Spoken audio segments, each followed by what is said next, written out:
Selamat pagi Bapak Ibu sekalian, apa kabar? Saya senang sekali ada di tempat ini, tapi sebelumnya saya mau lanjutkan perkenalannya tadi ya. Sebentar nih, saya mau kasih lihat foto satu.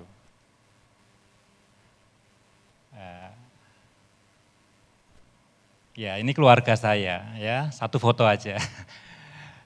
Ini foto diambil 2 bulan yang lalu, waktu anak saya yang paling besar graduate dari SMA, ya, yang perempuan yang di sebelah saya itu, namanya Keiko. Dia pernah ke sini nih, pernah ke gedung ini, ya. Yang di ujung sana itu anak saya paling kecil, sekarang kelas 6, namanya Kiefer, ya. Dia lahir di Kanada, jadi begitu lahir langsung warga negara Kanada, ya. Sebelahnya istri saya, namanya Esther. Lalu yang paling depan itu anak remaja namanya Elliot, usianya 14 tahun, kelas 9. Itu keluarga kami, sekilas ya, supaya barangkali Bapak Ibu berkunjung ke Kanada atau mereka ke sini ketemu tengah jalan, ada memori sedikit wajahnya gitu ya. Oke, kenalan itu saja. Semoga tidak mengganggu itu fotonya ya. Saya sebelum tiba pada hari ini, saya mencoba untuk menggali memori gitu ya. Ini tahun 2023, ternyata ada satu memori yang penting. Karena 30 tahun yang lalu, tahun 93, pertama kali saya ke gedung ini. Tahun 93. Lalu saya duduk di kantor bersama Kak Yer, pendiri gereja ini. Lalu dia bangga sekali, dia bilang sama saya, lihat jendelanya besar itu. Dia bilang sama saya, dari jendela ini, waktu itu, saya enggak tahu sekarang, kita bisa lihat seluruh kota Surabaya. Betul atau enggak saya enggak tahu. Tapi dia bangga sekali, itu 30 tahun yang lalu. Jadi ini tahun 2023, pertama kali saya ke sini tahun 93. Waktu itu saya masih aktif di pelayanan di jaringan doa nasional.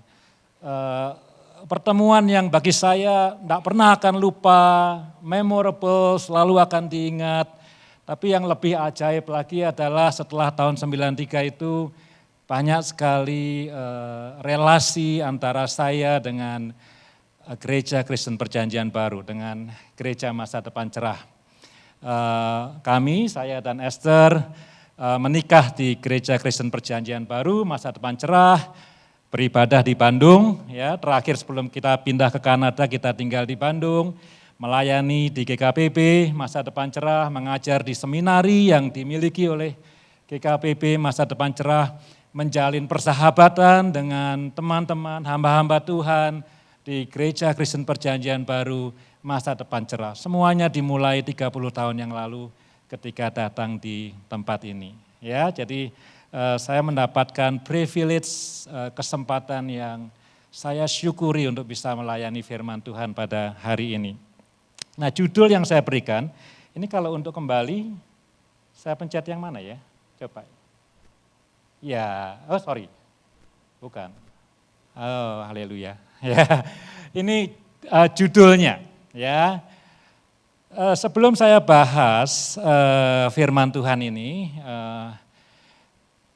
saya lama jadi dosen. Ya,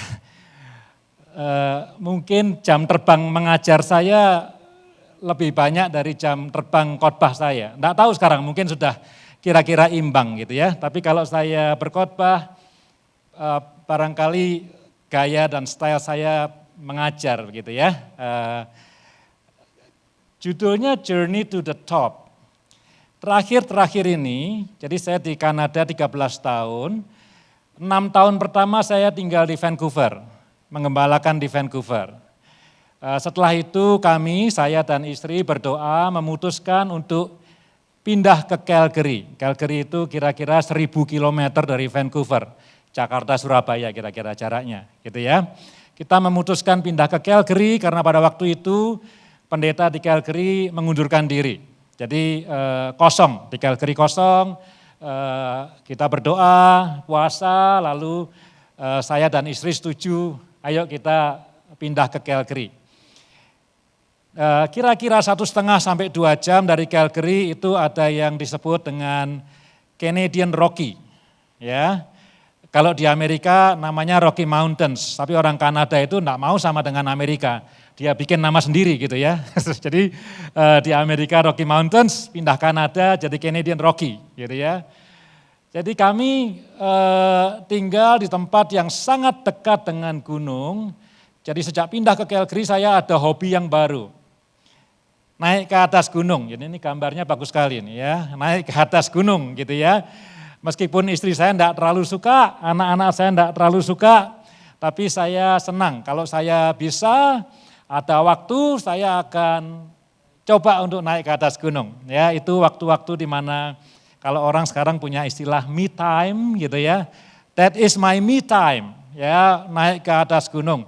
Saya pernah nulis satu renungan, ada di YouTube, saya bilang, dalam hidup saya ketika naik gunung itu rasa dekat dengan Tuhan itu enggak pernah seperti itu. Jadi enggak ada orang lain biasanya, kalau mendakinya yang pendek-pendek ke danau banyak orang yang mau lihat. Tapi kalau sampai ke puncak, normally you will be by yourself. Kita ini sendirian, enggak ada orang lain. Jadi semua yang kita katakan, semua yang kita pikirkan, mungkin yang tahu cuma Tuhan sendiri.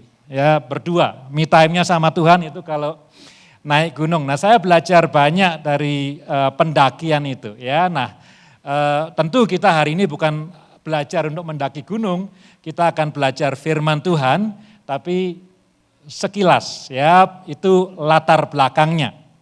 Mari kita buka Injil Matius pasal yang ke-20, Injil Matius pasal yang ke-20. Nanti di slide ini ada ayat-ayat per individu, tapi izinkan saya untuk membaca kisahnya secara keseluruhan. Ya, Injil Matius pasal yang ke-20. Dimulai dari ayat yang ke-17. Ya, ayat yang ke-17. Nanti waktu kita zooming kita akan lihat satu persatu ayatnya. Ayat 17 sampai ayat yang ke-28. Ya. Ayat ke-17 itu judulnya, ini judulnya penting ya, meskipun judulnya diberikan oleh Lembaga Alkitab Indonesia tapi judulnya penting. Pemberitahuan ketiga tentang penderitaan Yesus. Ketika Yesus akan pergi ke Yerusalem, ia memanggil ke-12 muridnya tersendiri dan berkata kepada mereka di tengah jalan. Ya, itu ayatnya bunyi seperti itu. Sekarang kita pergi ke Yerusalem dan anak manusia akan diserahkan kepada imam-imam kepala dan ahli-ahli Taurat dan mereka akan menjatuhi dia hukuman mati. Jadi Yesus kasih tahu murid-muridnya apa yang akan terjadi pada dirinya.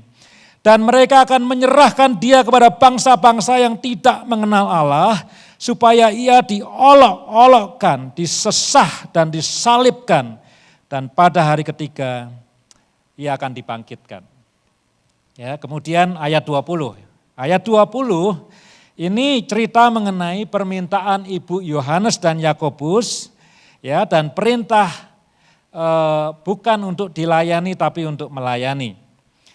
Maka datanglah ibu anak-anak Zebedeus serta anak-anaknya itu kepada Yesus. Lalu sujud di hadapannya untuk meminta sesuatu kepadanya. Kata Yesus, apa yang kau kehendaki? Jawabnya, berilah perintah supaya kedua anakku ini boleh duduk kelak di dalam kerajaanmu. Yang seorang di sebelah kanan, yang seorang lagi di sebelah kiri. Ini kata ibunya Yakobus dan Yohanes. Tapi Yesus menjawab, ya Yesus menjawab, katanya kamu tidak tahu apa yang kamu minta. Dapatkah kamu meminum cawan yang harus kuminum? Kata mereka, kepadanya kami dapat.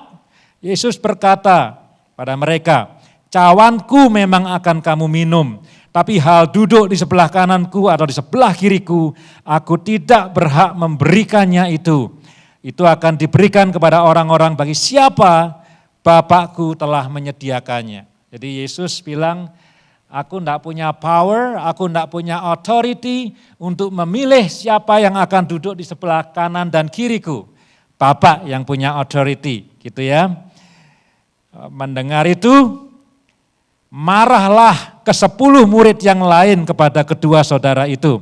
Tapi Yesus memanggil mereka lalu berkata, kamu tahu bahwa pemerintah-pemerintah bangsa-bangsa memerintah rakyatnya dengan tangan besi dan pembesar-pembesar menjalankan kuasanya dengan keras atas mereka. Tidaklah demikian di antara kamu. Barang siapa ingin menjadi besar di antara kamu, hendaklah ia menjadi pelayanmu. Dan barang siapa ingin menjadi terkemuka di antara kamu, hendaklah ia menjadi hambamu. Sama seperti Anak Manusia datang, bukan untuk dilayani, ya, melainkan untuk melayani dan untuk memberikan nyawanya menjadi tebusan bagi orang banyak. Kiranya saudara diberkati, kita bisa pulang sekarang. Ya. Saudara-saudara, ini saya balik lagi nih.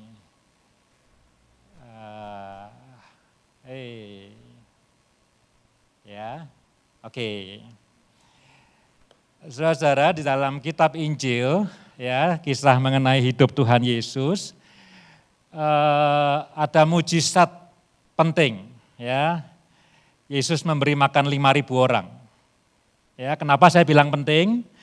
Karena kisah Yesus memberi makan 5.000 orang itu ada di Injil Matius, ada di Injil Markus, ada di Injil Lukas, ada di Injil Yohanes. Tidak semua kisah ada di 4 Injil ini. Ini tapi salah satu kisah yang ada di 4 Injil. Saya ambil contoh misalnya, Yesus mengubah air menjadi anggur, ya. Katanya mujizat yang pertama itu. Tapi itu hanya ada di Injil Yohanes saja. Tidak ada kisah itu di Matius, Markus, dan Lukas, ya. Ada Yesus, kisah Yesus dengan orang Samaria yang baik hati, itu perumpamaan itu ya. Kisah yang luar biasa bagus itu kan, ya. Ada orang dirampok kemudian ada orang Samaria menolong. Kisah yang bagusnya luar biasa itu hanya ada di Injil Lukas saja. Untuk Matius, untuk Markus, untuk Yohanes, kisah itu tidak penting begitu. Tapi Yesus memberi makan 5.000 orang itu penting. Ya, direkam sama Matius, direkam sama Markus, direkam sama Lukas, direkam sama Yohanes. Tapi dalam hidupnya, Yesus cuma pernah beri makan orang 2 kali. Satu 5.000, satu 4.000. Ya, cuma 2 kali itu aja dia pernah bikin itu. Ya, itu pun kalau yang 4.000 dan 5.000 itu 2 peristiwa yang berbeda. Ya, jadi maksimum 2. Yesus pernah menyembuhkan orang buta 2 kali. Ya, Yesus pernah menyembuhkan orang sakit kusta 2 kali. Yesus pernah, bukan 2 kali direkam, tapi 2 kali peristiwa yang berbeda. Yesus pernah menyembuhkan perempuan yang sakit pendarahan 12 tahun, hanya 1 kali. Ya, jadi paling banyak kalau Yesus itu mengadakan satu mujizat atau mengajar, paling banyak dalam hidupnya 2 kali yang direkam Alkitab, 2 kali. Tapi ketika Yesus memberitakan tentang penderitaan yang akan dialaminya, dia harus mengulang 4 kali. Ini yang ketiga yang kita baca tadi, 4 kali. Ya, jadi artinya apa saudara ya? Ini cuman ngomong soal statistik ini ya, kita bicara soal matematika ya. Kalau 1 orang, saya khotbah hari ini dari Matius 20 ya, dan kemudian saudara semua yang mendengarkan itu mengerti dan kemudian bisa mentaatinya, minggu depan enggak perlu diulang lagi. Ya, khotbahnya manjur, jemaatnya mendengarkan, kemudian mentaati, hidup sesuai dengan firman Tuhan, enggak usah diulang-ulang khotbahnya. Tapi Yesus ketika dia mengajarkan, ketika dia menyaksikan, ketika dia menerangkan bahwa dia harus menderita, dia mesti ngulang 4 kali. Mesti ngulang 4 kali. Itu artinya apa saudara? Ya, saya di Roma, ini saya kasih ilustrasi untuk bisa menjelaskan.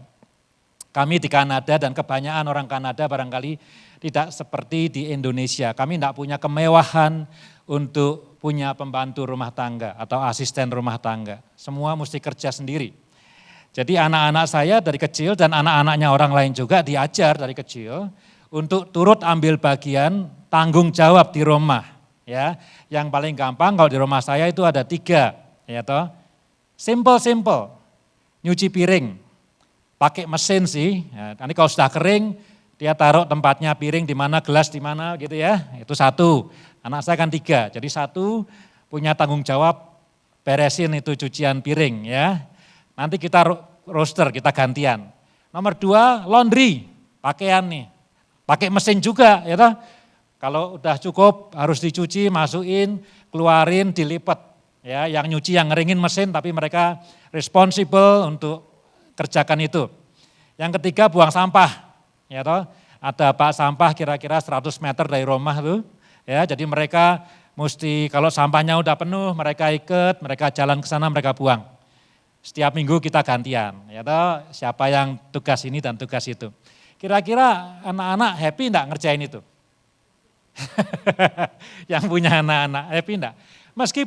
Meskipun mereka tahu kita enggak punya pembantu, mereka enggak happy. Mereka lebih happy main game, ya main game. Mereka lebih happy itu mendengarkan itu ya K-pop, ya lebih happy nonton ya. Mereka lebih happy doing other things, tapi kalau diminta untuk mengerjakan tanggung jawabnya, tidak pernah. Jadi saya dan istri sebagai orang tua, ya meskipun mereka tahu tugas ini sudah lama sekali, setiap minggu kita mesti ingatkan, Elliot sampahnya udah penuh. Ya toh? Saya bilang Kiefer, ya disisnya sudah selesai. Kalau kamu tidak pindahin itu piring sama gelas, nanti kita makan minumnya bagaimana? Ya, itu setiap minggu harus diingatkan meskipun mereka itu sudah tahu itu tanggung jawabnya. Kenapa? Mereka tidak mau melakukannya. Mereka tidak suka melakukannya. Yesus cerita mengenai penderitaannya. Ya, tak? Siapa yang suka menderita?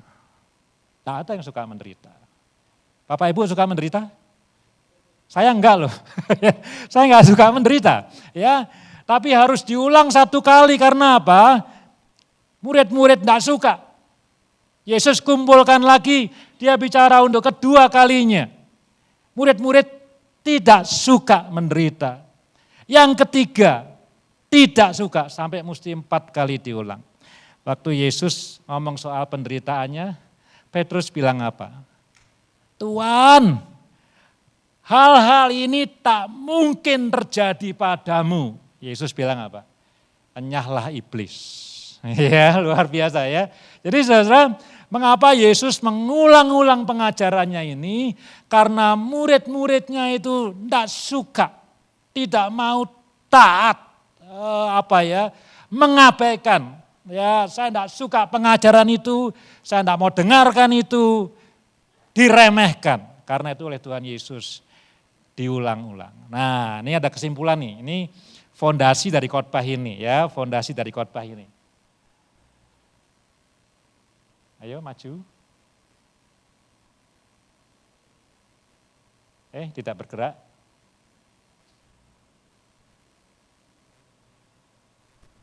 Oke. Saya mesti belajar ini. Ini fondasi dari khotbah ini ya.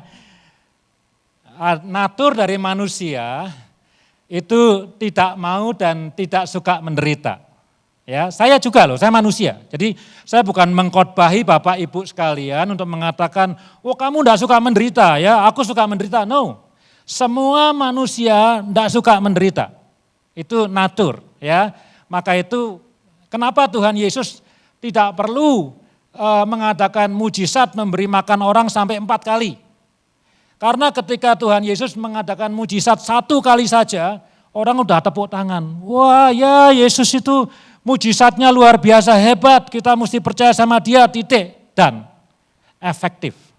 Tapi untuk mengajarkan penderitaan perlu diulang-ulang. Karena telinga kita tidak mau mendengar soal penderitaan. Telinga kita mau dengar mujizat, mau dengar kesembuhan, mau dengar hal-hal yang baik, yang berkat, tapi tidak mau menderita, termasuk telinga saya. Ini natur yang pertama ya. Kita lanjut nih, yang kedua. Jadi saya khotbahnya, saya beritahu dulu ya. Saya khotbahnya simple. Saya memberikan 2 fondasi, kemudian 3 langkah praktis. Ya. Nih, Matius 20 ayat 20 sampai 21. Maka datanglah ibu anak-anak Zebedeus serta anak-anaknya itu kepada Yesus. Lalu sujud di hadapannya untuk minta sesuatu. Kata Yesus, apa yang kau kehendaki? Lalu dia bilang, beri perintah supaya kedua anakku ini boleh duduk kelak dalam kerajaanmu, yang seorang di sebelah kanan, yang seorang di sebelah kiri. Yesus waktu hidup sering bicara soal kerajaan Allah, soal kerajaan surga. Ya. Bagi orang-orang yang mendengar pada waktu itu, mereka mikir nanti akan ada istana. Rajanya Yesus, bukan Herodes tapi Yesus, itu yang ada di pikiran mereka.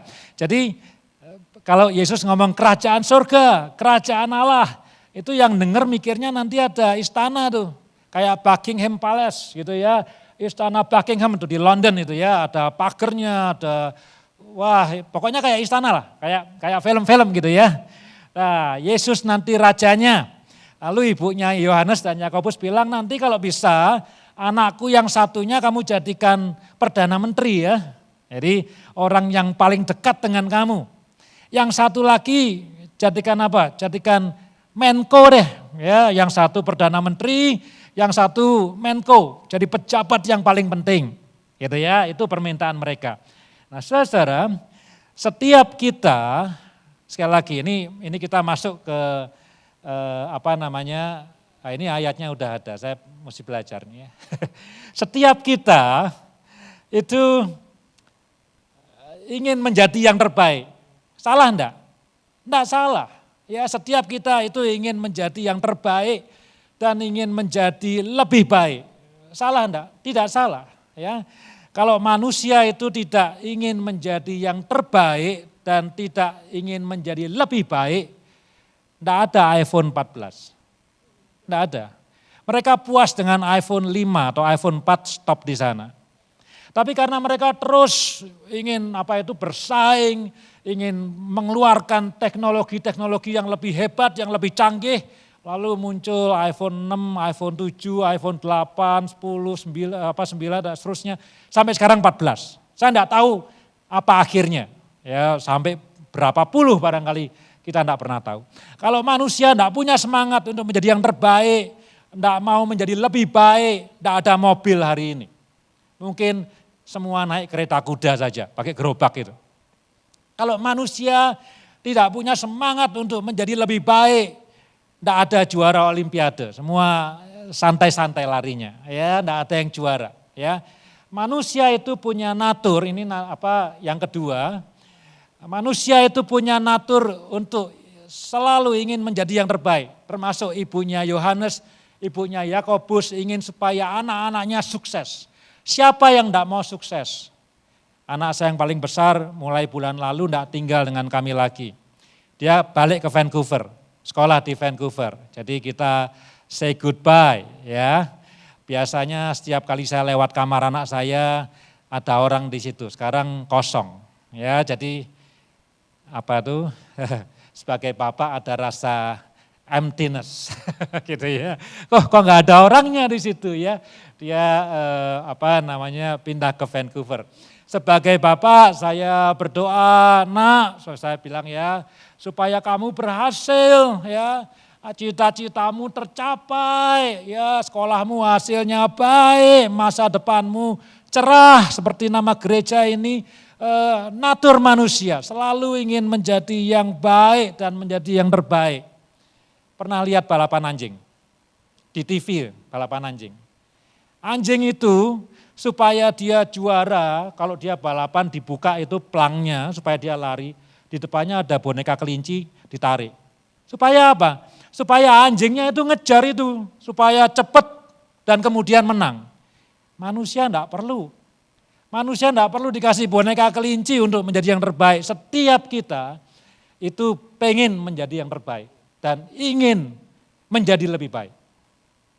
Nah, kalau Bapak Ibu tidak merasa demikian, something wrong.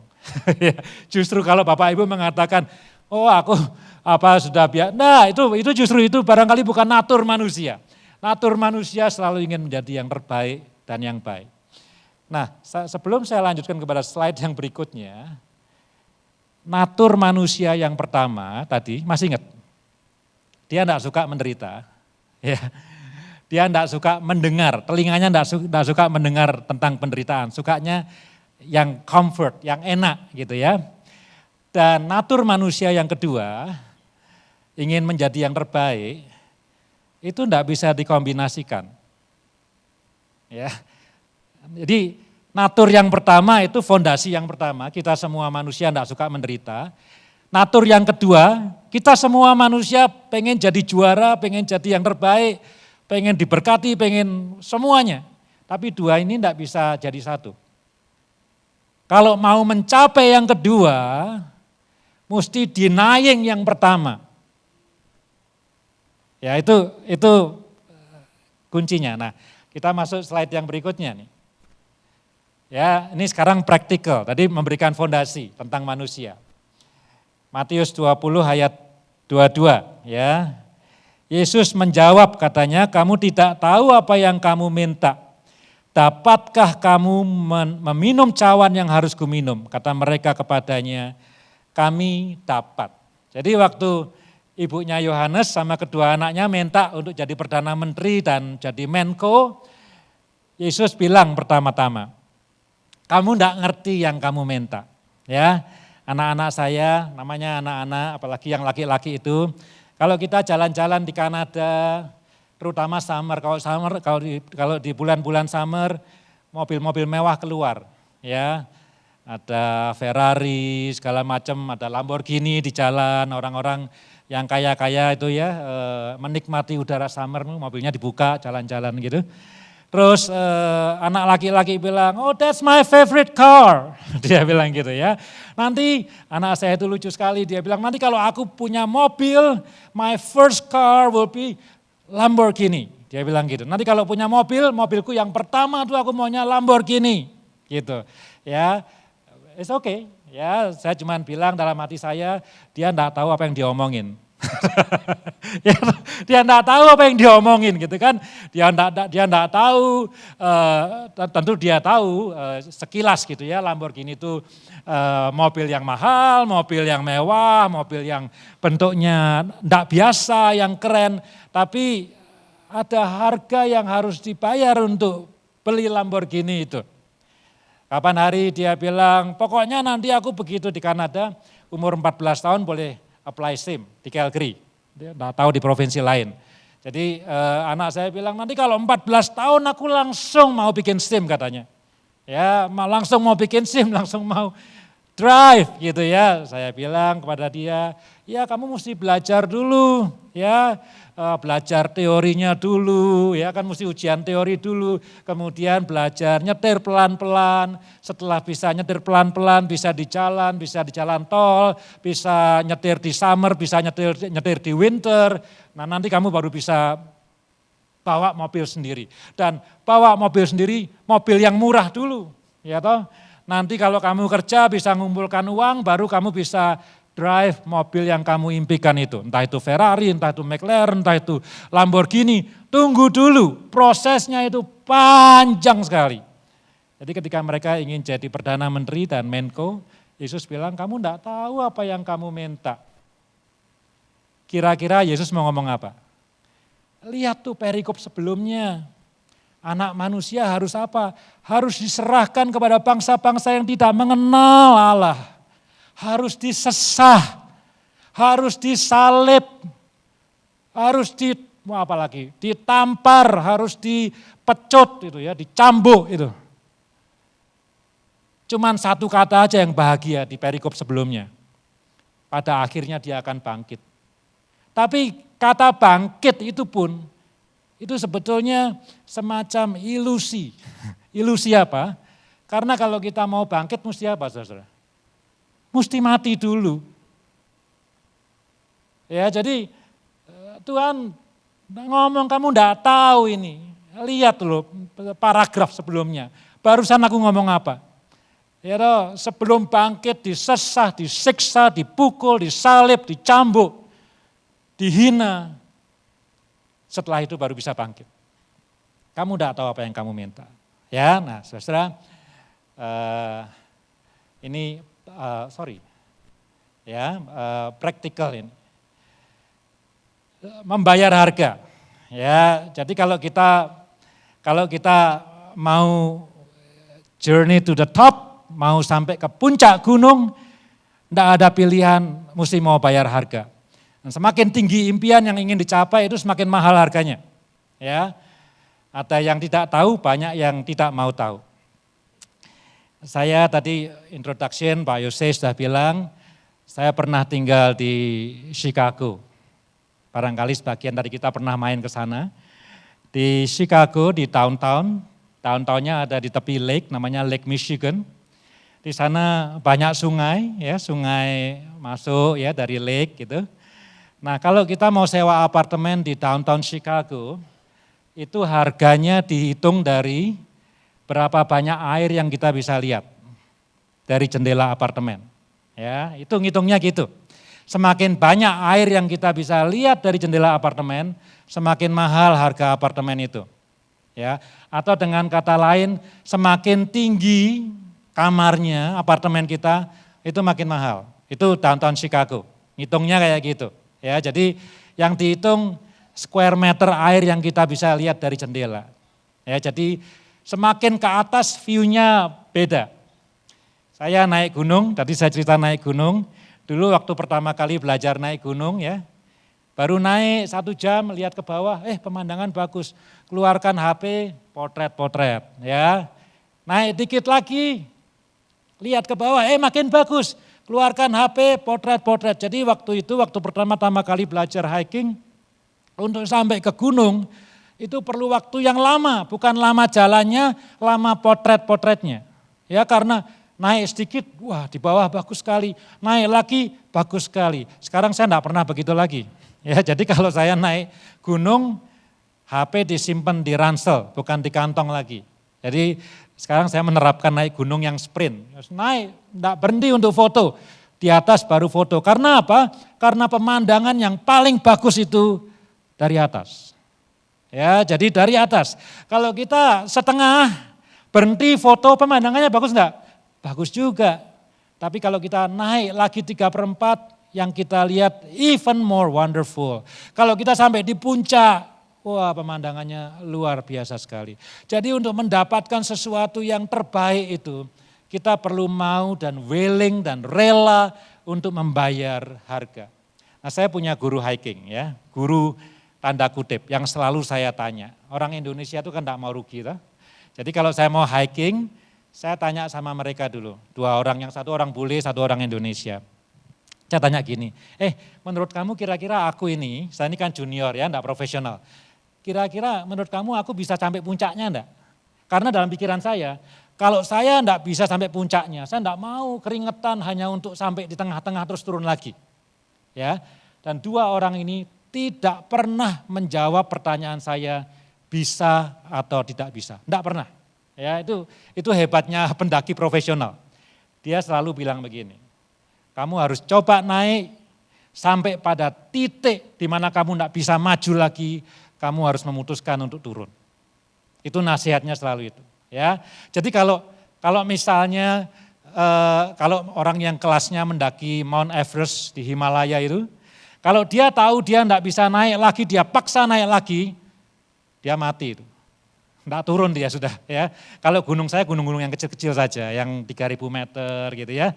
Nah, 2 orang ini mengatakan apa? Kamu mesti naik dulu sampai pada titik di mana kamu enggak bisa naik lagi, merasa enggak sanggup, kamu turun. Mereka enggak pernah bilang, oh Eri kamu enggak akan bisa. Enggak pernah bilang begitu. Tapi mereka juga enggak pernah kasih garansi, kamu pasti bisa. Enggak pernah. Tapi you do it sampai titik di mana kamu enggak bisa, baru kamu turun. Jadi sesuatu itu, semua itu harus ada harga yang harus dibayar. Ya, kita enggak mau rugi, kita maunya kalau naik dikasih jaminan sampai di puncak, enggak ada yang bisa menjamin. Seberapa banyak kita mau bayar harganya, sejauh itu kita bisa mencapai titik yang kita mau. Kalau saudara-saudara yang bisnismen tahu yang namanya profit, ya, keuntungan. Keuntungan itu definisinya apa? Keuntungan itu adalah sesuatu, ini istilah bisnis nih ya. Keuntungan adalah sesuatu yang kita peroleh sesuai dengan resiko yang kita keluarkan. Jadi kalau kita jualan kerupuk, ya, kerupuk itu enak kan, ya.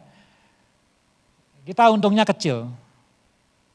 Siapa yang mau maling kerupuk? Kan enggak ada. Kalau kita jualan emas, untungnya lebih besar. Banyak yang maling, jualan emas itu resikonya besar. Dulu saya tinggal di Bandung, ada toko emas dirampok, yang punya ditembak. Resiko itu. Maka itu emas mahal. Ya, resikonya besar. Kalau jual kerupuk, tidak ada yang mau maling kerupuk, untungnya kecil. Semakin tinggi impian yang ingin dicapai, semakin mahal harganya. Ya, jadi journey to the top, si mau bayar harga. Yang kedua, praktikal yang kedua, ayat 23.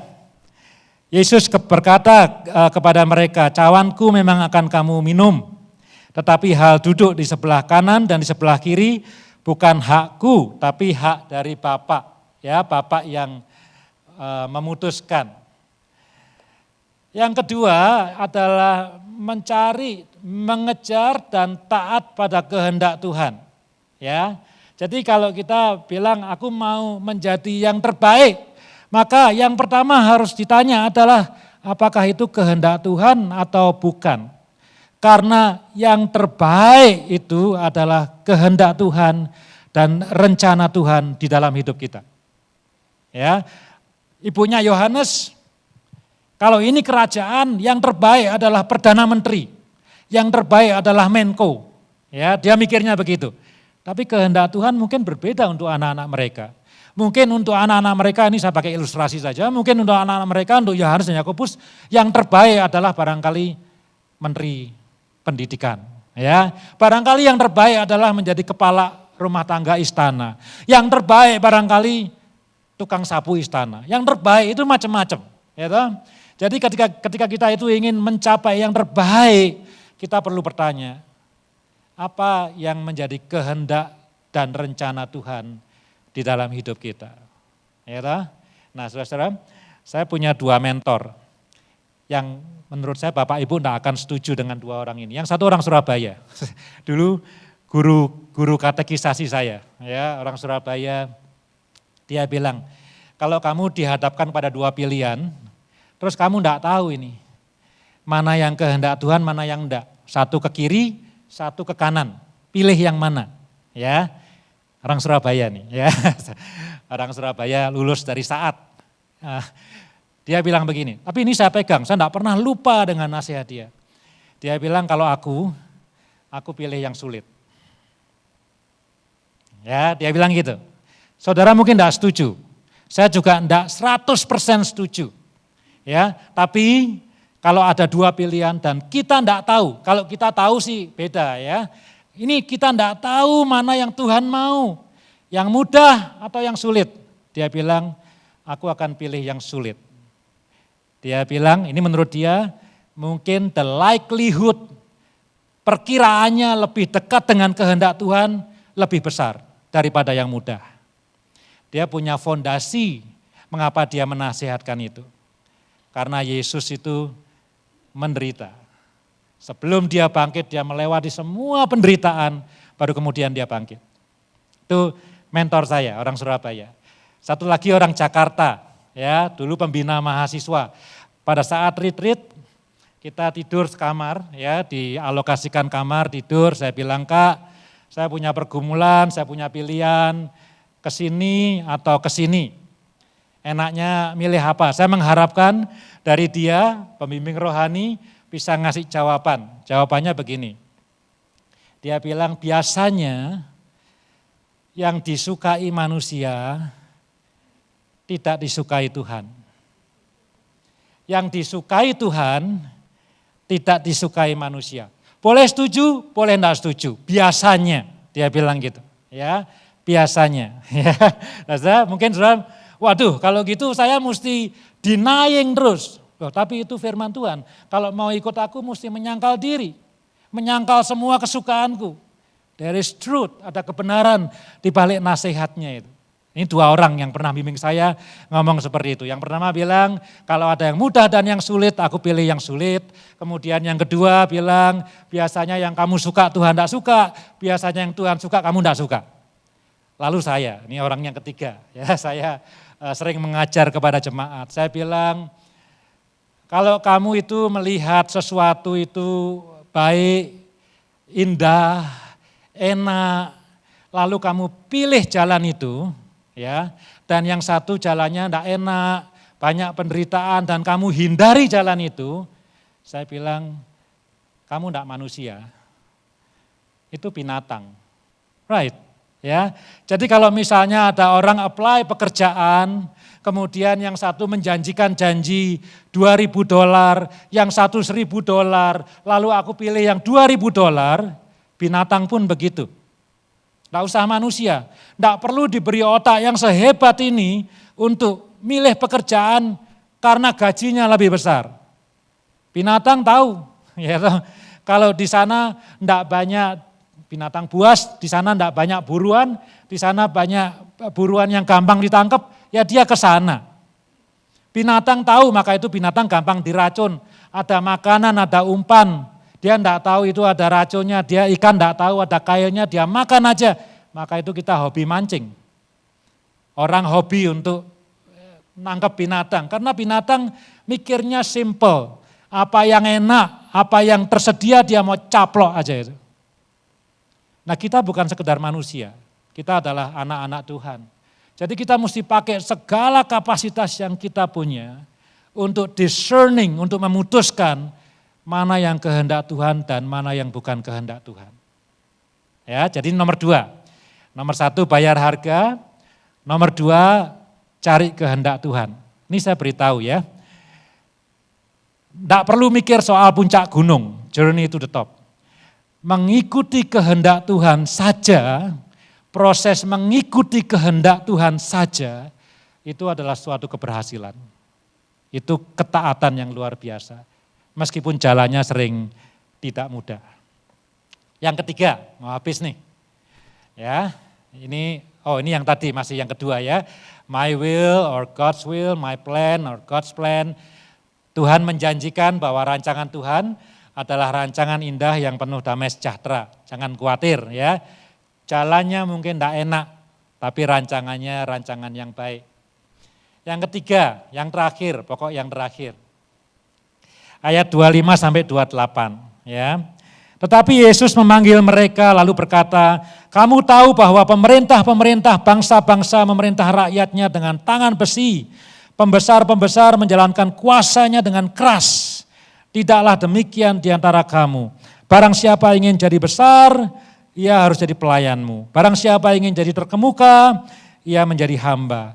Anak manusia datang bukan untuk dilayani, melainkan untuk melayani dan memberikan nyawanya tebusan bagi banyak orang. Nih, saya beri judul kunci yang ketiga untuk bisa sampai top. Kerendahan hati dan pengendalian diri. Ya. Poinnya ada 3 yang disebut oleh Tuhan Yesus, tapi kesimpulan dari 3 poin itu ABC itu adalah apa? Kerendahan hati dan pengendalian diri. Pemimpin bangsa-bangsa biasa memerintah dengan kekerasan. Tapi Yesus mengajarkan, aku tidak, kamu jangan. Ya, kita kalau jadi bos, kita merasa berhak untuk memerintah dengan cara sekuler ya. Aku bos, aku pemimpin, semua mesti nurut. Tapi Tuhan mengatakan tidak dengan kekerasan, tapi dengan kelemah lembutan. Ingat ucapan bahagia enggak? Matius 5. Ya, di dalam Matius 5 itu ada sesuatu yang menarik sekali loh. Yang resemble dari ayat-ayat ini. Karena Yesus mengatakan apa? Berbahagialah orang yang lembut hatinya, karena orang-orang ini akan memiliki bumi. Ya, luar biasa ya. Jadi orang yang akan berkuasa atas bumi ini menurut Tuhan Yesus adalah orang-orang yang lemah lembut. Bukan orang-orang yang memimpin dengan kekerasan. Yang kedua, tidak dengan menjadi tuan, tapi menjadi hamba.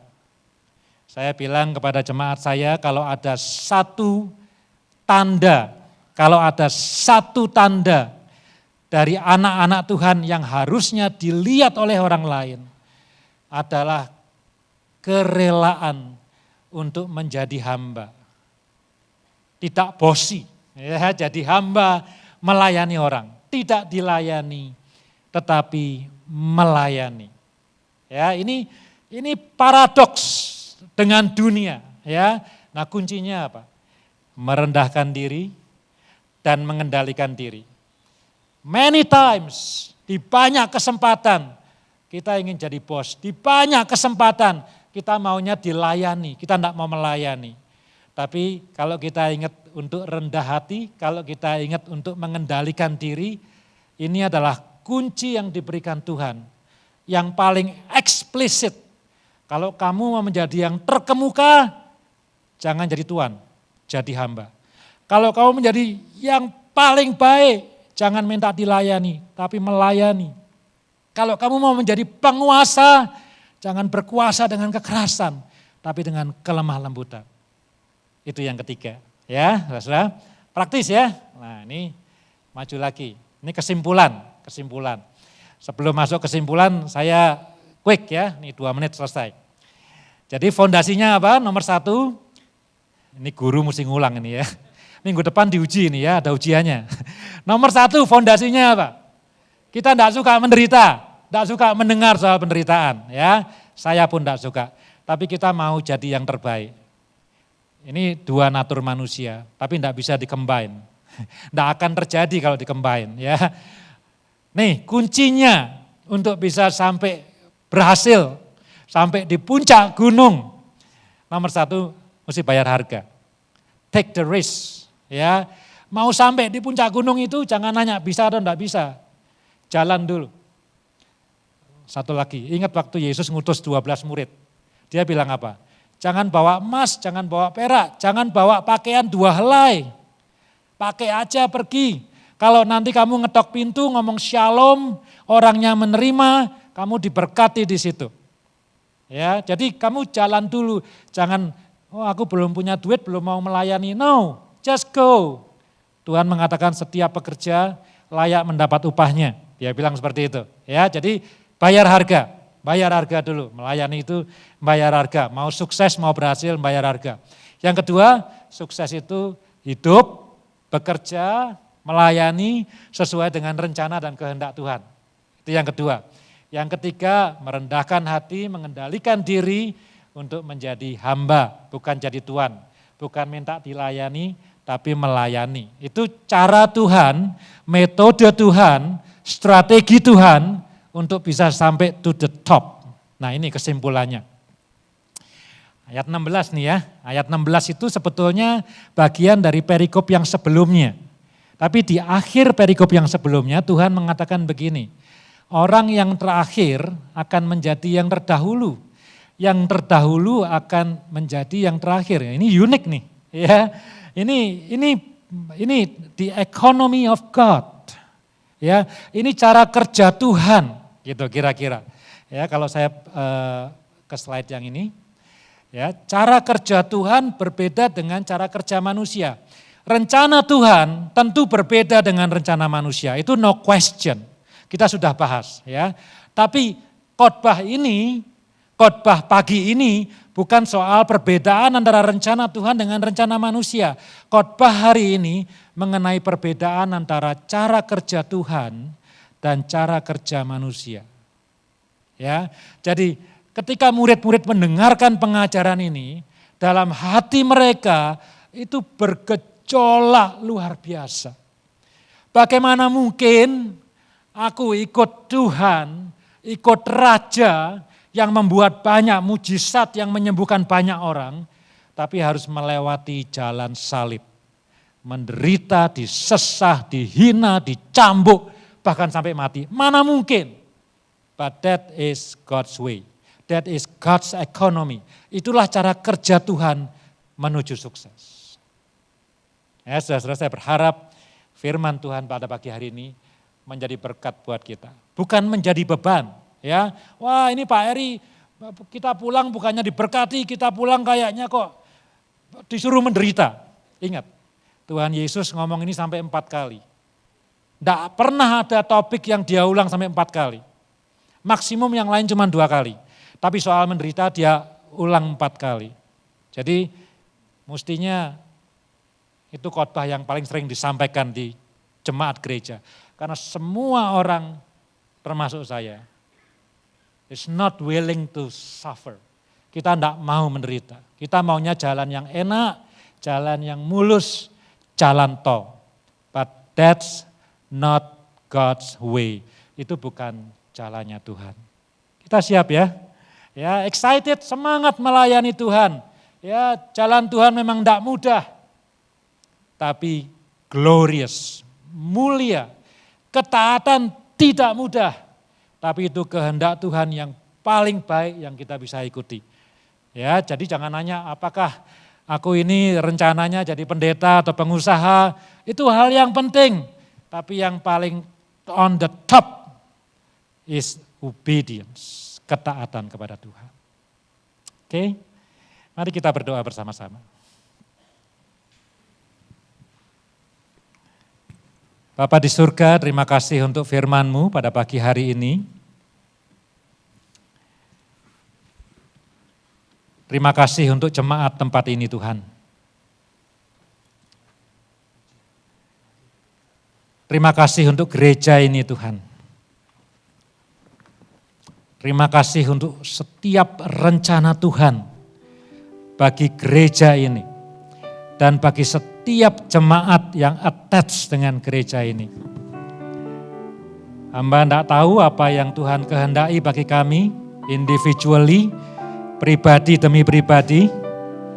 Tapi kami tahu sesuai dengan janji Tuhan, rencana itu rencana indah, rencana itu rencana penuh damai sejahtera, rencana itu rencana yang luar biasa baiknya, yang lebih baik daripada apa yang dapat kami pikirkan Tuhan.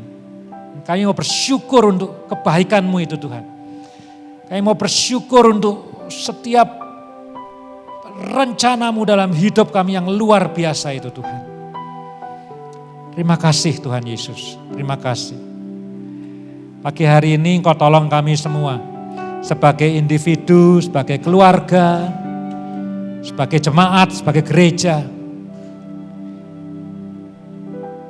Untuk memahami jalan-jalan-Mu, untuk mengerti cara kerja-Mu, untuk mau hidup seperti Engkau Tuhan Yesus. Kalau ada di antara kami yang hari ini terbeban berat, kalau ada di antara kami yang hari ini di tengah-tengah suffering, penderitaan, entah apapun itu. Bapa, kami minta supaya Engkau sentuh hati kami, Engkau ingatkan kami untuk tidak pernah menyerah. Katakan kepada kami Tuhan, aku minta, katakan kepada kami, this is God's way. Ini bagian dari jalan Tuhan. Bagian dari jalan menuju puncak, bagian dari jalan menuju keberhasilan. Tolong kuatkan kami semua, buat kami tidak mudah menyerah, buat kami untuk setia taat sampai di puncak. Terima kasih Tuhan Yesus. Biar berkat Tuhan turun atas jemaat ini. Dalam nama Tuhan Yesus kami berdoa dan mengucap syukur. Amin. Amin. Tuhan memberkati.